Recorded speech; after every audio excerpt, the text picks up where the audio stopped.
Hello and welcome back to another video, and today, yes, you have read that title correctly, we are looking at some MotoGP 22 gameplay.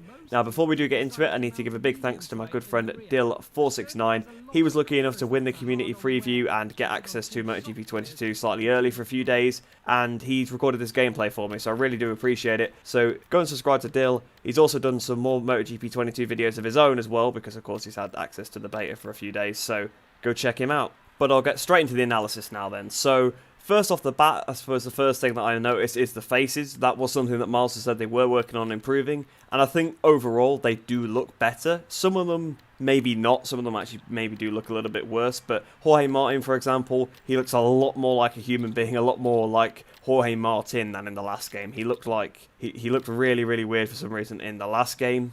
Something else that I have just quickly noticed as well is that the text at the bottom of the screen, so where it says like back and select, that's now in sort of just regular casing, whereas before it was all in capital letters. But those are the main two things that stick out to me immediately before we've even got onto the track. But you can see down here, it looks pretty much the same with the warm-up lap, everything like that. The graphics, obviously, in terms of the heads-up display, looking the same because, of course, they just mimic real-life MotoGP. But here's where we see a first change. You can see the cutscene is a little bit different. It's virtually the same, but I think the camera angle was a slightly bit different there. And they actually have personalised narration for depending on who's on pole.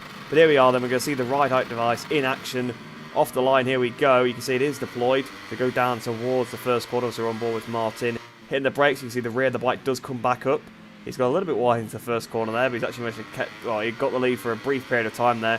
But here we are, it's probably something that's going to be quite important, down towards the new chicane that's been added into this game. Obviously, they've added a new chicane at the Austrian GP for MotoGP, and this is a proper first look at it. I mean, I think maybe it has been in some of the gameplay, but this is the first time I've probably had a good look at it. So it's a very, very different dynamic as we go into turn 3. Well, what used to be turn 3, it is now turn 4. There's the two factory Ducatis absolutely bash him out the way. There's been a crash. Seems like in this build, or whatever this is, I mean, it looks like it's pretty much the final version. The AI seems to crash a lot, so I'm hoping that's something that does get fixed at day 1 patch, but that's something I have noticed from any little gameplay I've seen. The AI seems to be crashing an awful lot, which is not fantastic. One of the questions I had from the trailer was actually what button you'd use the right-hand device. Dylan has it mapped to A, but it's Y by default. You can see on the right-hand side where we've got the little heads-up, well, the fairly big heads-up display with your gears and your tyres, things like that. You now use down on the left stick to swap between the different modes, where in the past, in the previous game in MotoGP 21, you used Y to switch between the different screens. So that's something I noticed there. Oh, there's a big crash for Quartararo though. Quartararo's hit the deck, so again, this sort of mean that AI seems to be crashing quite a bit as they are all being very aggressive at the inside, the sort of passing Dylan. This is 120% AI, by the way, and obviously he's not had a lot of play time, so that's partially why. But it seems like the AI maybe are a little bit stronger at Austria, although they were fairly decent here last year, to be fair. One of their strengths, I think, was getting out the corner, which at a power track such as Austria is always going to be quite useful. But if we look at the graphics, to be honest, I don't really see any change whatsoever. If you remove the heads-up display here, I wouldn't be able to tell you whether it was MotoGP 21 or 22. Obviously, I can see the RNF Yamaha in front, but let's say it was just on board with Martin here, because most of the liveries are still the 2021 ones, as we've been accustomed to the last few years. They don't release with the new liveries anymore, sadly. I wouldn't be able to tell it apart, so sadly, it doesn't look like there's a big step in the graphics. Not that that's particularly an area that needed to be improved massively. The graphics are already looking pretty good, but it's a shame that it doesn't seem to have been improved on basically at all.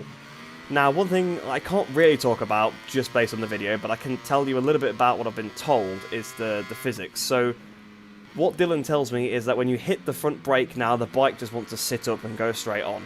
So in the past, you could kind of brake with a lot of lean or sort of turn in while you had the brake on a lot. But it now seems like the front brake sort of sits you up, tries to sort of run you straight on, which, it does in real life. It does sit the bike up a bit more when you get on the brakes. So it seems like it's quite an extreme effect.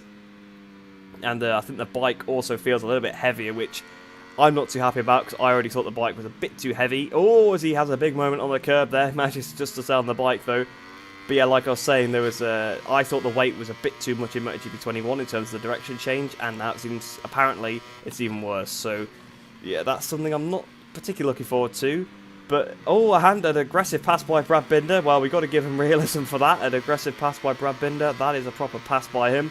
But yeah, I'm really hoping that the weight is not too severe, because I struggled with it a lot in MotoGP 21, especially when the game first came out. So hopefully it's not the case, but I guess we'll figure out when I get my hands on it. I'll be able to give you my thoughts. But you know, what Dylan says is going to be correct. He's a very good player. He's better than me, so what he says definitely is correct. So the physics, those are the main two changes I've heard. I mean, there probably is some other tweaks, but I think what he told me basically was it feels very much like MotoGP 21.5, and just by looking at this, you can see that that's definitely what it looks like. You look in the bottom left-hand corner, the minimap looks pretty much the same.